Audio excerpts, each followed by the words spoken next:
So thank you everyone for joining today. We are Generation Climate Europe. I will be moderating today. This is Nouha from the GCE COP events team. So we have a specialized team within GCE that works only on conference for the conference of the parties, or like the UN mandated conference for climate change. And we organize events related to the topic and also to other conferences that are also in the climate action sphere. So to get started, I give the floor to Lucrezia, our coordinator for the COP events team, who will walk you through our organization.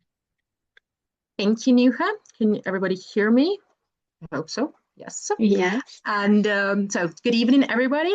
And thank you for taking the time to join this event. As you know, today we will focus on the first conference on transition away from fossil fuels, which is also known as the Santa Marta Conference. Before we begin, I would like to briefly introduce myself and say a few words about GC. So as Nouha said, my name is Lucrezia Lenardon, and I'm part of the COP31 team at Generation Climate Europe. So Generation Climate Europe, or GCE, is the largest youth-led climate and environmental coalition in Europe. And it brings together 381 national organizations across 46 countries in Europe. Our goal is to provide a platform for young people to advocate for a just and green transition across the continent. And as GCE, we envision a system that respects both human rights and the planet, that obviously meaningfully includes the voices of youth and that recognizes our common but differentiated responsibilities in achieving our carbon neutral and sustainable world. So first of all, I would like to thank the speakers that decided to join us today. I will briefly introduce a few concepts about the Santa Marta Conference, and then I would leave the floor to Nouha and the debate. So the Santa Marta Conference, which is officially called the first conference on transition away from fossil fuel, took place last month, so from the 24th of April to the 29th in Santa Marta, Colombia. So the idea of this conference was announced last year during COP30 in Belém, Brazil. And it was co-hosted by Colombia and the Netherlands. And it brought together countries, subnational governments, and a wide range of stakeholders that go from youth participants to civil society who share a common recognition, which is that we must transition away from fossil fuels in a way that is just, orderly, and equitable, and in line with the climate goals and the best available science. So this is just a brief slide I wanted just to put here, but I know that a lot of these topics will be mentioned later during the debate. And these are the three thematic pillars that define the scope of the conference. I found these on the website. So if you want additional information, they're explained very well there. The first one is overcoming economic dependence. So it's related to, for example, fiscal debt and public debt and the shared responsibility related to climate change. Then the second pillar is the one related to transforming supply and demand of fossil fuel. Here, one of the main issues, for example, which is debated a lot also during the COP events, is the topic of incentives. So shifting incentives away from fossil fuel subsidies and towards clean energy investments. And the last pillar here is advancing international cooperation and climate diplomacy, which means, for example, closing the gaps in implementation, in governance, and in cooperation, and addressing international legal barriers that may slow down the transition. As said, if you go on the official website of the conference, transition.com, each of these boxes has a little learn more button at the below, where you can find additional information on these pillars, and they're explained very well. So this was the small introduction, and now I leave the floor to Nouha to introduce today's speakers. Thank you, Lucrezia, for the brief introduction. So we have today three experts who accepted our invitation to brief us about the Santa Marta Conference. First is Professor Peter Newell, professor at University of Sussex, specializing in political economy and climate change. He has wide experience across different continents, Europe, Asia, Africa, and more. Then we also have Ms. Valeria Zanini, who is a policy advisor for climate diplomacy at ECCO, which is a think tank based in Italy. And for last, James Trinder, who is an international climate policy coordinator with Climate Action Network Europe. Thank you all for joining. I would give you the floor for a small round of introduction, but first, I will start the debate with our first question that you can start by introducing. So you can start by introducing yourselves and then also address the question here. So during the conference, Dr. Mai Natalia, who's a climate minister for Tuvalu, said that climate negotiations have been avoiding the topic fossil fuels for very long. And in this view, or in your views individually, what was the role of the conference in potentially filling the gap? So I would give the floor first to Peter. Great, thanks very much, and thanks for the invite to join you this evening. It's a pleasure to be here. So yeah, my name is Peter Newell. I'm Professor of International Relations at the University of Sussex and also the Sustainability Lead for something called the Sussex School for Progressive Futures.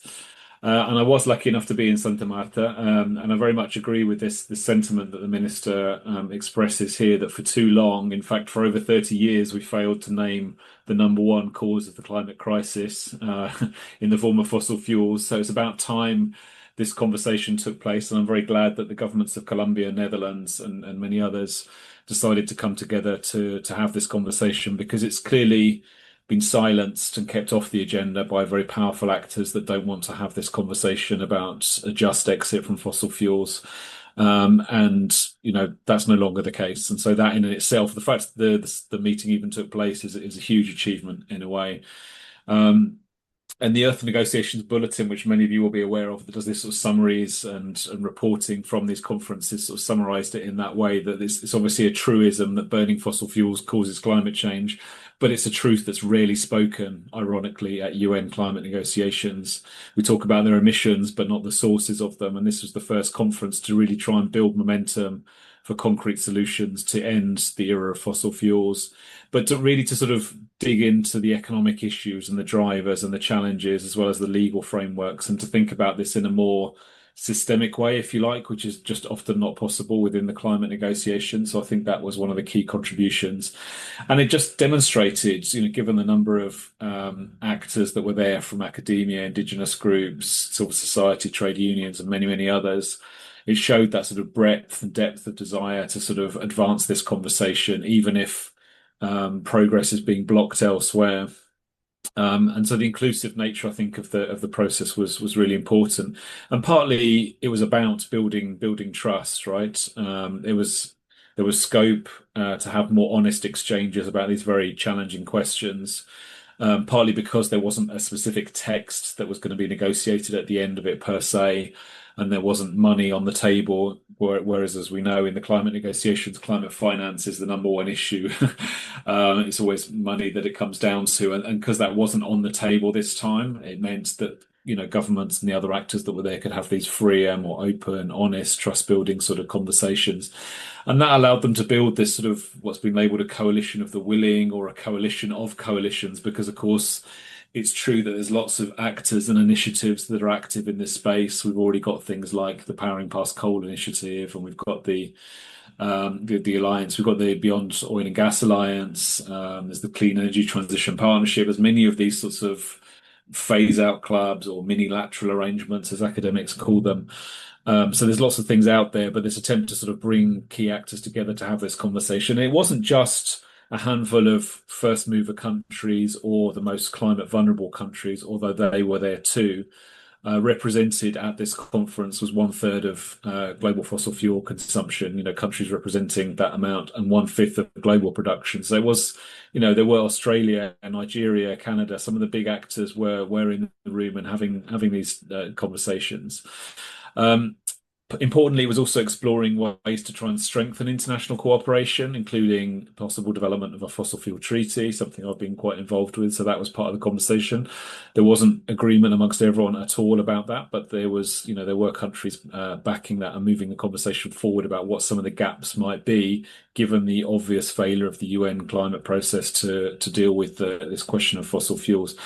And it brought to the fore, I think, neglected issues like debt, like trade, like investor-state dispute settlement mechanisms, and questions of the fiscal space that countries have. So many countries are constrained by debt and their inability to collect tax and financial constraints of one another. And so really putting forward those questions of economic justice, I think, which are key barriers to just transitions, was really important.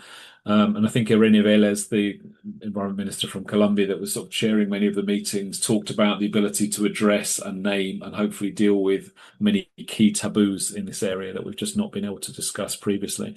And just to sort of finish, I think, the work streams that we have coming out of this now around roadmaps, including for fossil fuel producing countries, an emphasis on trade and decarbonisation of trade, and then around the financial system, which will have to address some of these issues of subsidies and debt and so on, is really positive and important.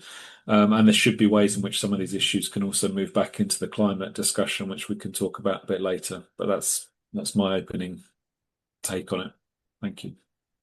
Thank you, Peter. Very interesting take, and great introduction already on the conference issues discussed. And yeah, I will give the floor to Valeria for same introduction and addressing the first question. Thank you very much, Nouha. Thank you for the invitation, and hello to everybody. Hard to come after James. I think it was a very, very comprehensive response. What I would say is that, as we know, it has been really difficult in climate negotiations to name specific sources of emissions, and especially the biggest ones, so fossil fuels, which are responsible, or it's reminded of 3/4 of global emissions. Therefore, what I think that this conference helped to is really create a space where we can discuss only about this. So as we know, like for almost 30 years, fossil fuels were not even mentioned in the results of negotiations. What we did manage to do the first times were in Glasgow, and it was specifically on coal and also on fossil fuel subsidies. There was in Sharm another call to try to expand what has been reached in Glasgow to all fossil fuels, but it failed. So as we know, COP28 in Dubai took up at least this responsibility of naming the problem. So the result of the first global stocktake, which is the instrument through which, under the Paris Agreement, we assess the results and the results until this point through the NDCs and the road ahead. The first global stocktake mentioned as the things that were to be taken up by states, the necessity to triple renewable energy, to double energy efficiency rate, and to transition away from fossil fuels. After this mention, COP30 had the difficult homework, difficult responsibility of not only mentioning the problem and the road ahead, but also how to do that. And it was also a COP, like the first COP, that was explicitly on implementation, because after 10 years of the Paris Agreement, the rule book was completed, it was already discussed. So it was the moment in which assessing how to actually implement the targets. There has been a huge, and still is, I would say, a big collective thinking about if the COPs are still the space to do this, if they can maintain other roles, like, for example, target setting or monitoring, but maybe the implementation is an objective that is not fit for COPs which are based on consensus role. And so in this way, I would say that Santa Marta Conference offered an implementation space, and it's a bit an example of what it has been called the two-tier multilateralism, right? So there are different levels and different concentric circles in which we can discuss at a multilateral level also difficult issues. So there can be a broader one, like those of the UNFCCC space, that discusses collectively targets and monitoring systems. and keeps all the countries at the table, giving one vote, one voice. So giving also much space to little countries also that are the most vulnerable often to the effects of climate change. And then there can be smaller circles of countries that bring forward ambition.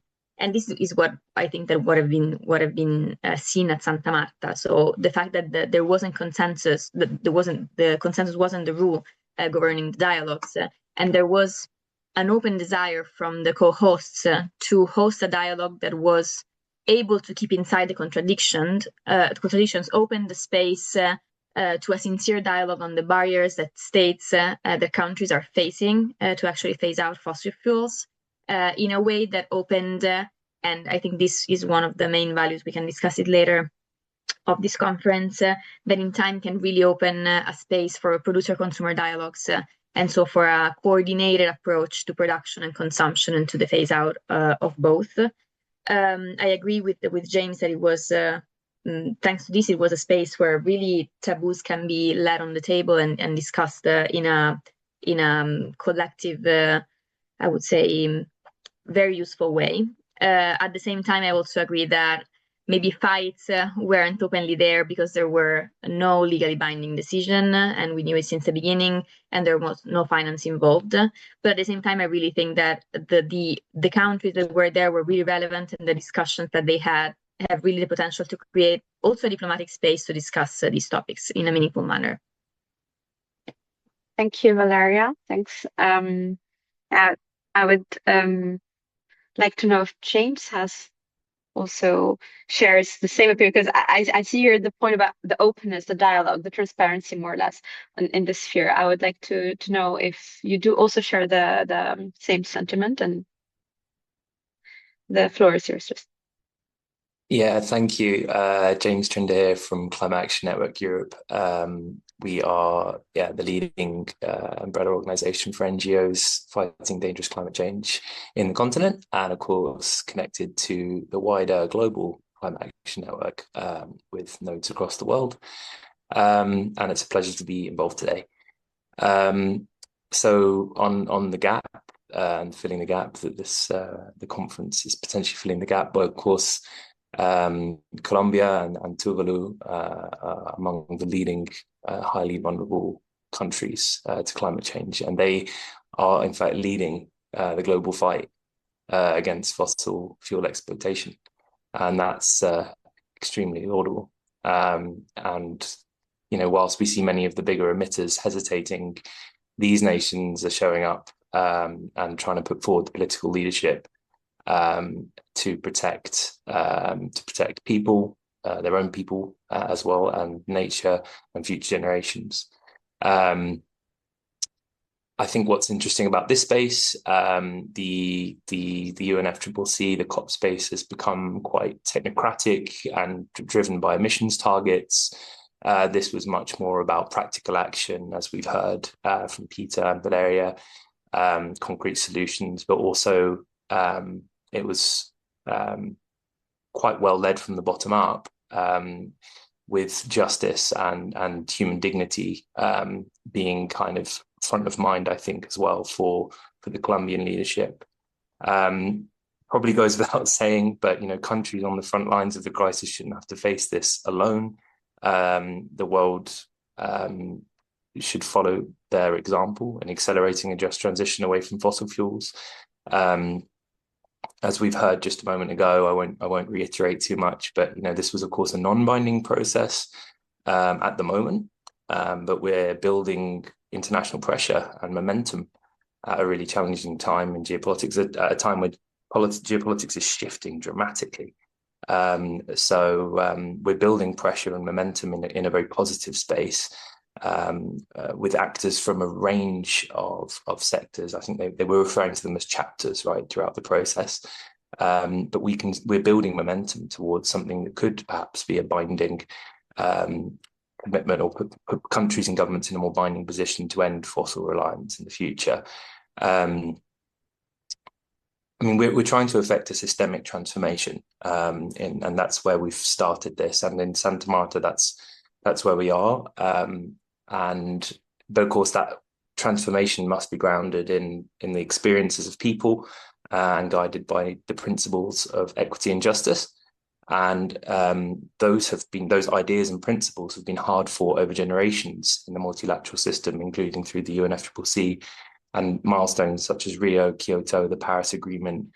And I'm not sure how many of you are following the BAM, but that could potentially be another major milestone in the multilateral process in grounding these principles. They seem like just words, but it really changes the approach if that's your starting point for what that systemic transformation should look like.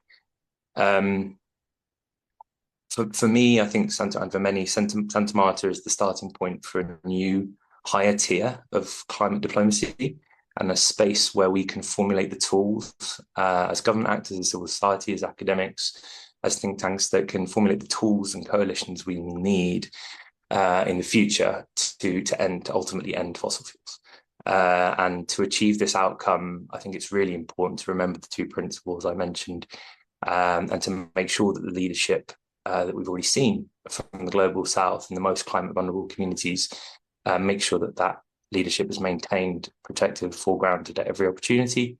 And this has been the longest running SOAR in the UN, FCCC, the UN system, generally every other multilateral process, arguably. We're Generation Climate Europe, we're Can Europe. We need to make sure we take responsibility to elevate those voices, to make sure that the systemic transformation occurs in line with what they're saying.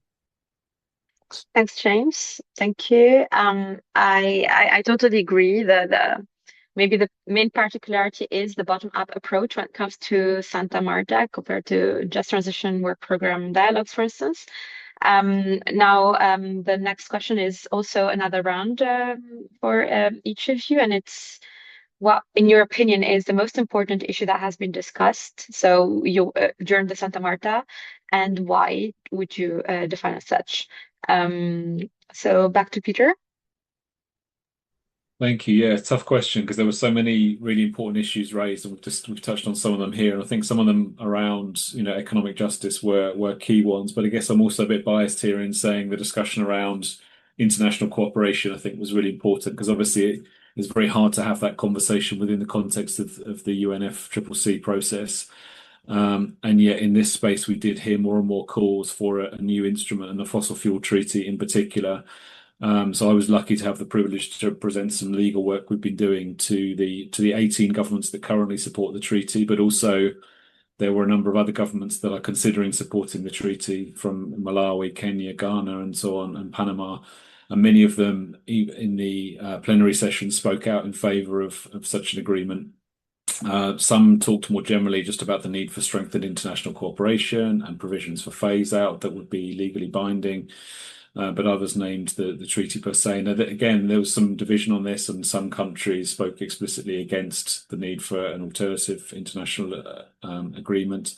But I guess given the broader context in which this conversation was happening in Santa Marta, and the breakdown of the fossil fuel economy, as revealed by events in Iran and Venezuela and Greenland and Ukraine and so on, how many times are we seeing the inability of the current energy system to deliver energy security or tackle energy poverty, let alone deliver a just transition? And so there's sort of key critical questions that are showing us, the lights on the dashboard are flashing red, that things are currently not working, and yet there's a lack of serious ideas coming out of the climate negotiations about how to address those. So this proposal is gaining attention, and there was a lot of support from it beyond the sort of formal interstate part, of course, from Indigenous, environmental, some trade unions, faith-based groups, and even some businesses as well. Now, a lot of people wanted to keep that issue off the agenda altogether. They were fearful that governments wouldn't attend if there was any discussion of a treaty, and clearly that didn't happen.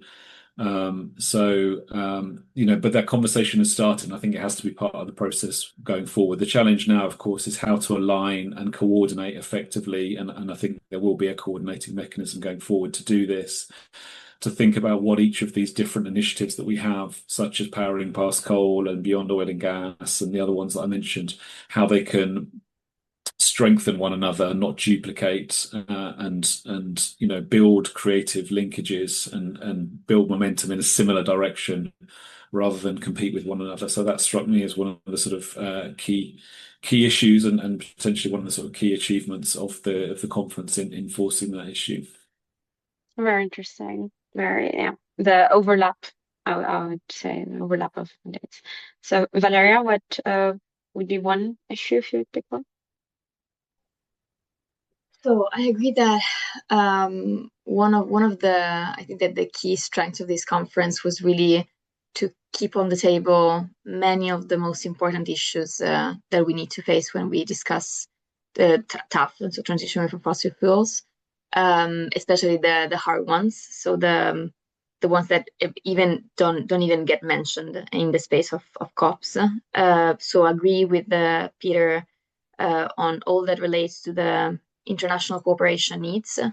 Especially, I would add on what I was mentioning before, so on consumer-producer dialogue, one of the key results of the conference, or one of the three key work streams that will be taken forward after this conference to the next one that will be held in Tuvalu in cooperation with Ireland, so co-hosted by Ireland and Tuvalu.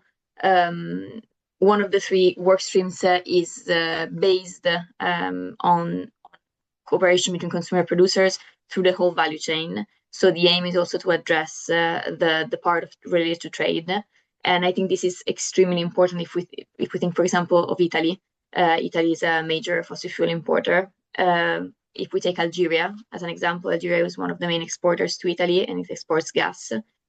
So when we consider transition scenarios, we need to consider that they need to be coordinated between producers and consumers and between importers and exporters.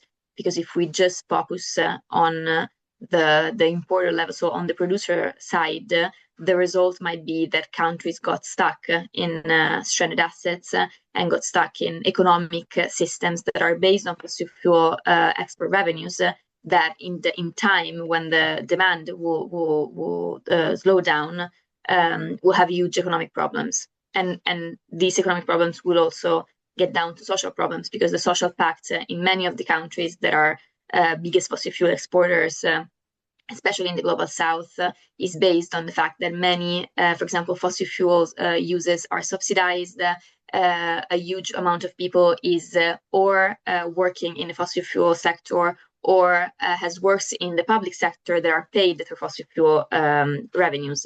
So I would say that this one was one of the key points for me. Maybe the second that I would mention is all the discourse that has been taken forward and that will be taken forward to the next conferences on the fiscal architecture of fossil fuel dependency. This has been addressed, I would say, in different ways. So one of the key elements was the discussion around investor-state dispute settlements. There are hundreds, I would say thousands of bilateral investment treaties and also energy charter provisions that allow fossil fuel companies to sue states, governments for regulatory takings when climate policies reduce the value of fossil fuel assets.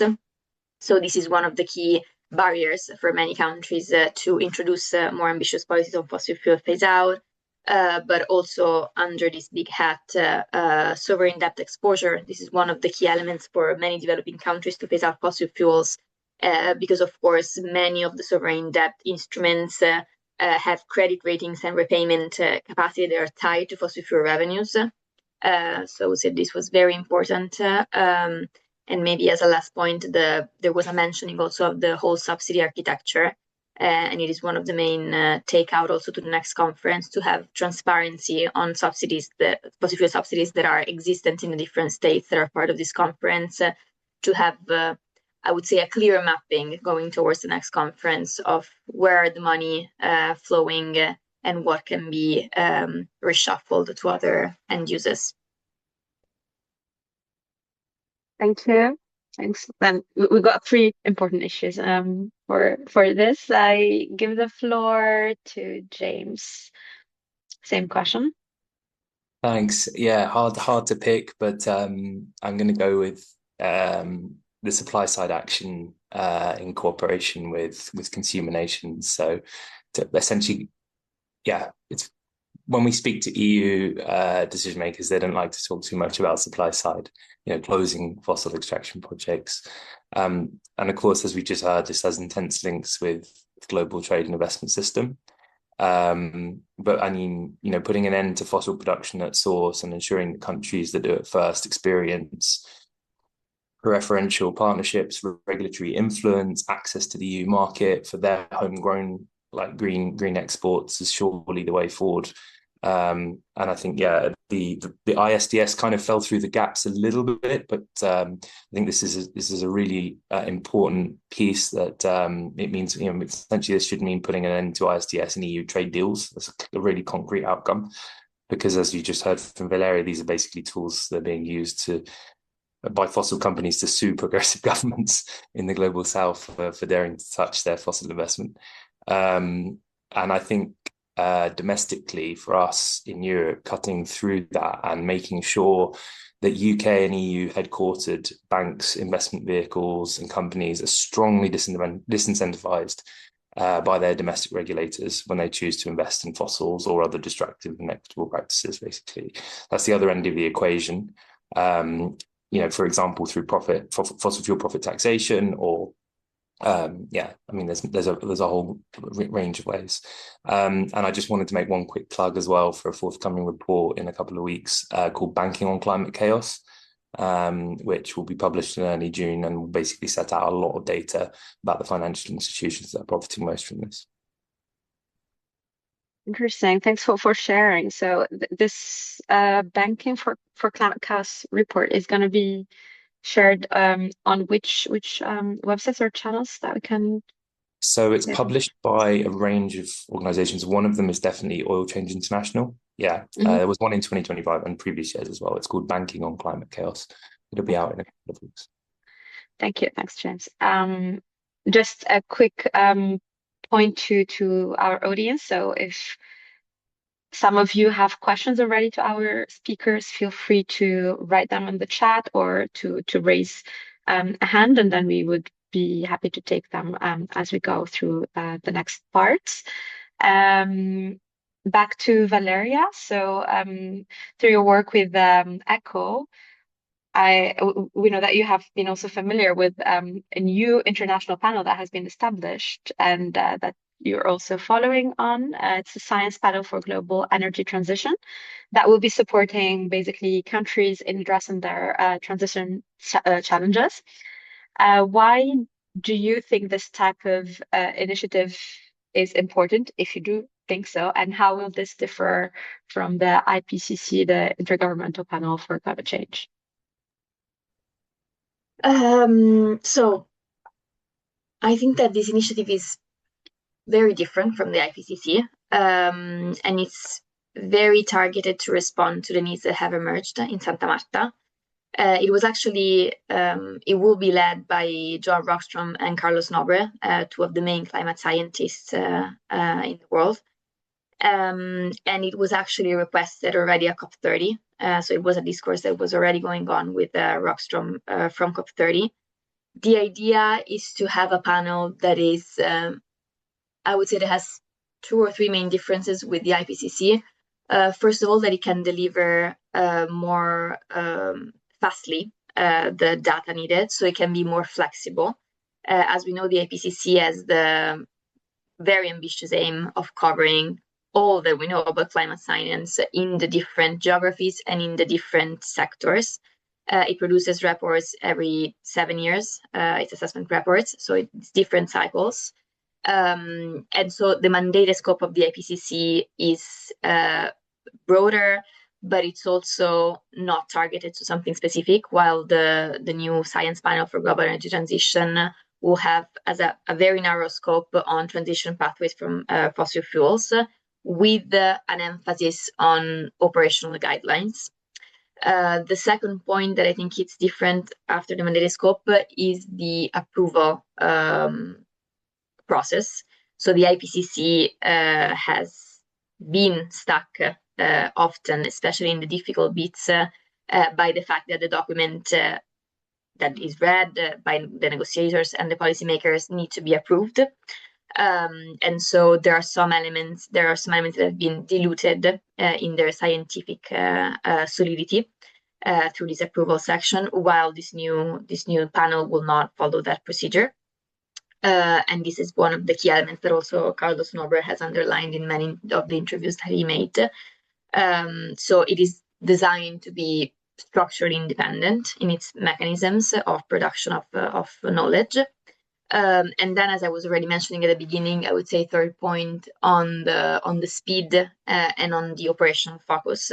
So the IPCC follows the assessment cycle. It is an assessment cycle that it's also been useful throughout the UNFCCC process to sustain the decision. So, for example, the first global stocktake is greatly also based on the results of the last assessment cycle, and many of the previous treaties from Paris, but also the same UNFCCC are based on the results of the IPCC reports.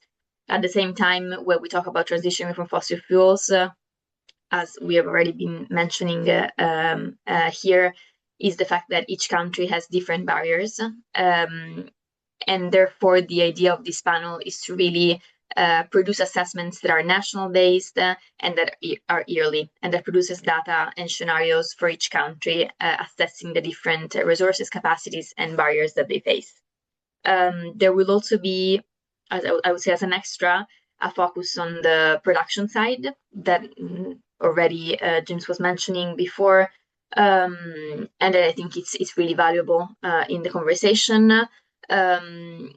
Given this framework, I would say that there may be some concerns about the lack of transparency. It's a panel that has just been launched, so we still don't have clear answers on its composition, on a formal mandate, on accountability mechanisms, on the governance structure. So I would say, yes, we have very much flexibility and a mandate that it's defining, but we still maybe have some concerns around this, especially, for example, for the participation of indigenous communities or vulnerable communities. So on the participation process, participative elements and inclusiveness elements, I would say. But these are the main points that it has in confront with the IPCC. So thank you. Thanks. My next question is for each of our panelists, but we will switch up a bit the order here. So there have been a mention of this Santa Marta conference being different in its format, having more informal format compared to usual climate diplomacy fora. My question is, what are the main strengths and limitations that you find for the new for this format? I would start with James for this one. Sure, thanks very much. So I think I've already shared my perspective on the fact that this process must one day become binding. I think the main strength is that this fora can move faster than the COPs, because it was exclusively for people who wanted to talk about that issue. As well, you've heard from all panelists, but I think Peter, particularly at the start, at the opening of the webinar, was talking about the trends in kind of global diplomacy, and for the EU's foreign policy, like everyone else's, is having to adjust to a new plurilateral format. Yeah, we've heard this trend described as like the rise of the middle powers, fragmentation, coalitions of the willing. And I think this really comes down to China now seriously contending with the US as a world leader due to Trump's utter incapacity as a global leader. And so it's popping up everywhere. And those diplomats are focused on trying to figure out how much effort to commit to new spaces. And I guess it's our job to show them how much it will cost them reputationally and economically long term, as well as kind of in terms of influence as well, if you want to speak in their language, if they continue to deprive phase out policy and phase out spaces like this of the prioritization it requires. Maybe the last thing I can say is, like, obviously the Santa Marta Conference came at a really kind of strange moment where leadership was really required on a range of global cooperation and international issues, because we had massively escalating violence in Gaza and Iran.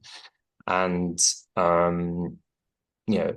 so we talked about this a lot as a network. How do we approach this in what we're saying? Because obviously, first and foremost, we want there to be peace. There's no lasting peace in a fossil economy, but the first and foremost was how do we end this violence? But then, of course, like secondarily, you then had this huge uptick in interest because it revealed the fragility of the system of being reliant on imported fossil fuels in European centres, but all power bases all over the world. So then it kind of made Santa Marta even more of a critical moment for the government in attendance to address this continued dependence on fossil fuels and really a moment where their instability was at an all-time peak. And I would say the conference did that. It sent a really clear signal that the fossil fuel era is ending, that it's a completely unreliable system, and that governments now need to act to plan. We have been saying this for a long time, but with added emphasis now, the point is very much proven that we need a fair and people-centered transition away from fossil fuels, grounded in international law, human rights, and diplomatic cooperation. Thank you. Valeria, what do you think are the strengths and limitations of this format? So I would say that, as we already mentioned before, this format really was born out of an institutional stall. So COP30 really showed that even though there was a strong political request by more than 80 states to have a discussion, to have a roadmap around fossil fuel phase out, transitioning away, the COP space was not the space to do that. And that's why Colombia and Netherlands launched this initiative, launched the Blend Declaration. At the beginning, they gathered 24 states. We reached the 57 states, countries, plus European Union participation. So it was, I would say that it is the main value is to create a space where you can really address the difficult bits of the transition. Then in a consensus-based process, you cannot address. The co-hosts of the conference were explicit also in referring to other processes that have been similarly taken up, not in the climate space, but in the security arms space. So, for example, the Ottawa process at the end of the 90s did something similar. So after the stall in the UN space, it created a mini plurilateral, whatever you want to call it, space to bring forward an ambition on this. Similarly, treaties on nuclear weapons, the Oslo Convention. So we have already seen in other spaces how ambition can be brought up through different, I would say, different geometries, flexible geometries of countries that are not necessarily based on the unanimity. So I would say that what comes out of Santa Marta, what Santa Marta crystallized actually, but was already coming up, is as I was mentioning before, this different levels of cooperation. So we will have, I think that I imagine like this, the climate diplomacy space, the energy diplomacy space, having the lowest common denominator at the UNFCCC level, but retaining its value as target setting, as monitoring, and all that we mentioned. A smaller minilateral, plurilateral space, whatever you want to call it, space of Santa Marta that it's really focused on transitioning for fossil fuels. In parallel, there are still, as Peter was already mentioning, different alliances and initiatives that address the difficult bits of the transition that are also addressed in Santa Marta, but are really focused on that. So, for example, COFIS on fossil fuel subsidies, Power in Pasco Alliance, and so on. And I would also say that Santa Marta also reinforces the need for bilateral cooperation, as we were saying, the discussion, the cooperation between producer and consumer. And I think that would be a very, very important bit because the transition, like this difficult conversation, will really be needed to anchor in consolidated diplomatic relations. So, for example, between importers and exporters. What I would also say is that we're seeing an increasing tension at the multilateral level and strong attacks at the international coordination, the international cooperation. I would say that Santa Marta proved to be a space where countries could really dialogue together. and not pointing fingers, not setting new targets, but really bringing the difficulties to the table in a space that was really, really meant to be cooperative. And I hope that if not a binding space, as James was mentioning, Santa Marta has the potential to become at least a very relevant diplomatic bloc. So even though the big emitters are absent and will be absent, and it's fine, because usually when they're present, they play an obstructive role, like in the IMO negotiations that we've seen last year. This diplomatic bloc will have the political power. I mean, it's already 1/3 of global GDP, to engage in conversations with the big emitters. Very complimentary to the intervention from James, actually. In a way, we feel that here the strengths of the Santa Marta are also its weaknesses for the moment, but clearly the potential is there. I would give the floor to Peter, but again, on the point of the binding commitments and the limitation of participation, we would like you also to address the next question, which is your assessment of those concerns on binding commitment and limited participation, and what are improvements that you would suggest for the next meeting in Tuvalu, Peter. Yeah, I mean, I would agree with what others have said, just to sort of come back to that question around this being the sort of the best and the worst time to be having this conversation. Sorry, am I unmuted? Yeah, I'm muted. Yeah, it was obviously in the decline of multilateralism, declining climate, cuts to climate finance and so on is the worst possible time. On the other hand, as James was saying there, and Valeria, the constant reminders of the problems associated with the fossil fuel economy made it a very good time. And I guess ultimately, I mean, there are choices to be made, right? That the energy transition is unfolding. It can happen in a disorderly, a violent, a chaotic way, which is the way it's happening at the moment, where you'll have stranded workers, stranded regions, stranded communities, or we can try to build out a more principle-based, multilateral alternative, which would have funding mechanisms, etc., to deal with some of these issues. So, on the positive side, I guess, as others have said, there's now this coalition of the willing. There was flexibility. Obviously, the stakes were a bit lower, that we were able to have these honest and free conversations that we've been talking about without fighting over text and money. Ireland is obviously supporting the next conference and holds the EU presidency for the second half of this year. So there's an opening and opportunity there to sort of carry some of this forward. There are still some unanswered questions about the relationship to the COP, and maybe we'll come back to that. But there clearly is also the global stock take. There's scope to try and make sure commitments to supply side policies are written into NDCs much more strongly. There's some uncertainty, of course, around Colombia's role in all of this. There's the election next week, I think it is. So we'll know how far some of the commitments to leading the phase-out dialogue and the Santa Marta process will endure under a new government. But clearly, also there is this need to bring on other major governments. I hear what Valeria says there. There's a danger also in getting sort of OPEC states or the US on board too early, because they would no doubt try and sort of sabotage progress. But some other major economies, including very fossil fuel reliant ones, were in the room, and Santa Marta, so Canada, Australia, Nigeria, Ghana, etc.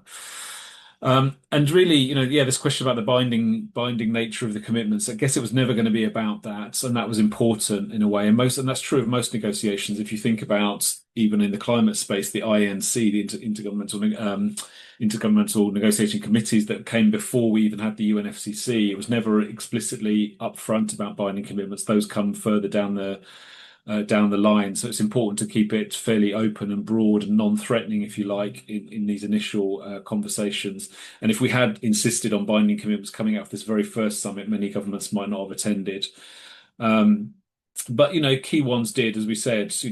Countries responsible for 1/3 of fossil fuel consumption, 1/5 of global production were there. It was meaningful, the conversations that took place, and particularly because many people didn't even want to see this conference take place at all. And some of the drivers of energy transition, I think, to sort of bring this back to the broader conversation, no one or even block of countries can control or resist. It's happening. The question, to come back to what I started with, is whether it will happen in this more disorderly, chaotic, violent, shock-driven way, unmanaged way, or whether we can try something that's more, as Valeria said, maybe bilateral initially, but then building out towards a more multilateral solution of some sort.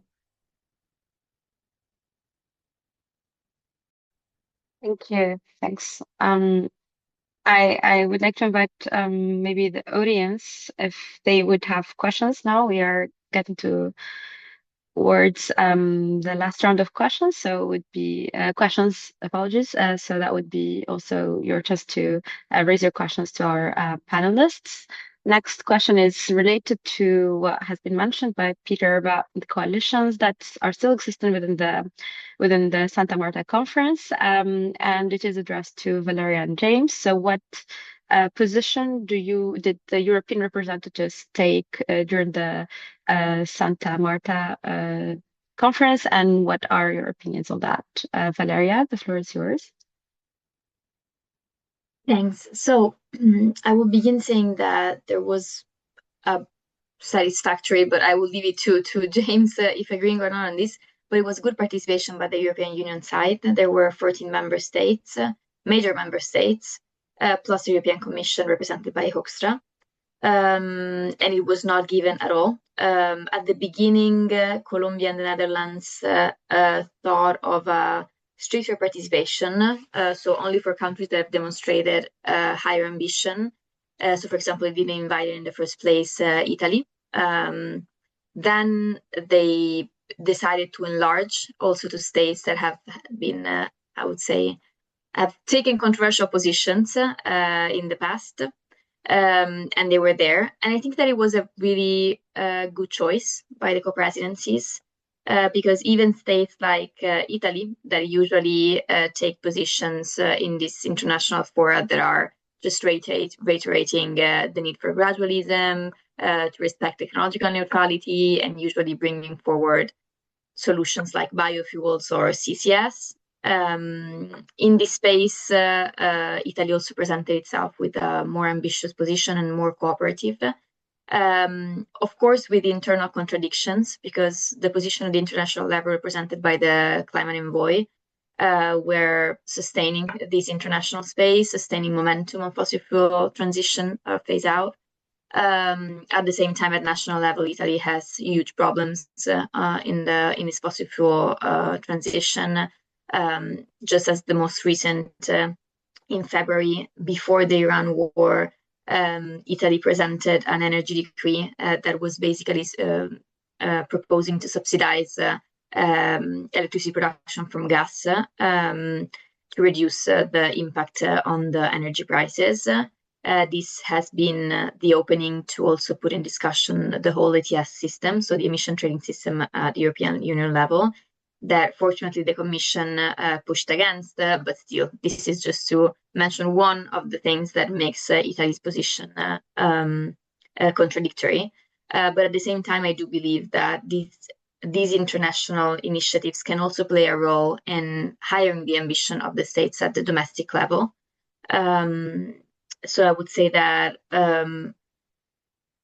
maybe on the more general level of the European Union, I think that we sometimes forget the huge political power the European Union has on fossil fuel phase out. While it is responsible only for 6% of global emissions, it's responsible for about 20% of fossil fuel imports globally.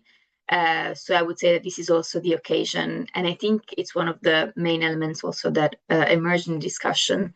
It's also an occasion to discuss how European foreign policy should be coherent with the ambition of reducing fossil fuel use. And this should be enshrined in foreign policy and in a more structured and coherent diplomatic strategy towards partner countries and especially fossil fuel exporters. Particularly with the one voice, I mean, the EU then very important. James? Yeah, so much to say, as particularly if we start getting into the nature of external partnerships wholesale. But no, I mean on the EU and European countries beyond as well. I definitely think they felt our pressure to attend. We were really driving hard on ministerial attendance. And yeah, as Valeria pointed out, at least the commissioner attended, and I think Norway, Belgium, Cyprus in its role as the EU presidency, Spain as well sent ministers. On performance and content on policy proposals, I think they did not play a particularly helpful role. The EU has not supported outcomes on the treaty or on ISDS, and I think are still quite cagey as well on the supply side. So, and that's before we look at domestic as well. So there's still no clear commitments on an EU fossil phase out framework or on proper EU fossil taxation. So I would say the EU here has not improved its credibility. If it had great credibility before, it was certainly self-proclaimed leader on mitigating greenhouse gas emissions, but certainly hasn't helped that at all in this conference. Aside from, I suppose, showing up and maybe showing curiosity. Again, on finance and fiscal, like unsurprisingly, putting forward positions about collecting resources through carbon markets and private sector-based solutions. So really not gripping the nettle here, and also not gripping the need on closing governance gaps, whether that's ISDS or treaty approaches, which largely fell through the gaps. And that's obviously something we're going to return to, learn from what we saw in Santa Marta as we approach both the pre-conference in Ireland and then the Tuvalu conference next year. Yeah, because as we know, without addressing the structural barriers, we won't get far. I would like to give particular credit to Spain for announcing ministerial attendance early, very early. Sarah Argesen announced ministerial attendance very early within the EU. And of course, Netherlands and now latterly Ireland for co-hosting, agreeing to co-host. But yeah, our work's cut out in particularly those countries now, I suppose, to make sure we make the most of the influence that affords us. Yeah, I think I already echoed Valeria's point on domestic phase out, but I think it's a really important one about this gives us a lot of leverage. I think what the EU did in Santa Marta gives us leverage to talk to them about domestic phase out and international positioning, particularly its coherence between what it says it wants and what its policies are in actual fact doing with its external action. So that's really positive. Definitely. Maybe let me share a curiosity. I think most people who are attending today, as GCE is the youth-led constituency. We would be more curious also to know the role of civil society, as Can Europe is also representing civil society, and the youth participation in Santa Marta, if you could enlighten us on that. I'll do my best, although I will confess I was not closely following the youth chapter. But no, I think, as I mentioned earlier, the Colombian government showed a high interest in the expertise and experience of civil society in this process, and the approach to kind of formally engage different constituents in the conference structure with the specific chapters for science and knowledge, labour, indigenous peoples and territorial knowledge, youth, civil society, and so on, was an innovative, ambitious approach to equitable participation. As Peter was just saying as well, I think the fact that it was an exploratory tone with so much constituencies involved generated a very positive spirit. I think there are concerns, very valid, about how the extent to which those chapters really connect into the high level segment. And also, I think hearing from Colombian colleagues, it's a more acute point, but how much indigenous Colombian voices in the conference will translate to real world action in their territories. And then also, yeah, I really can't speak on the youth point, I'm afraid. I think it would be better to hear from yourselves about how that was.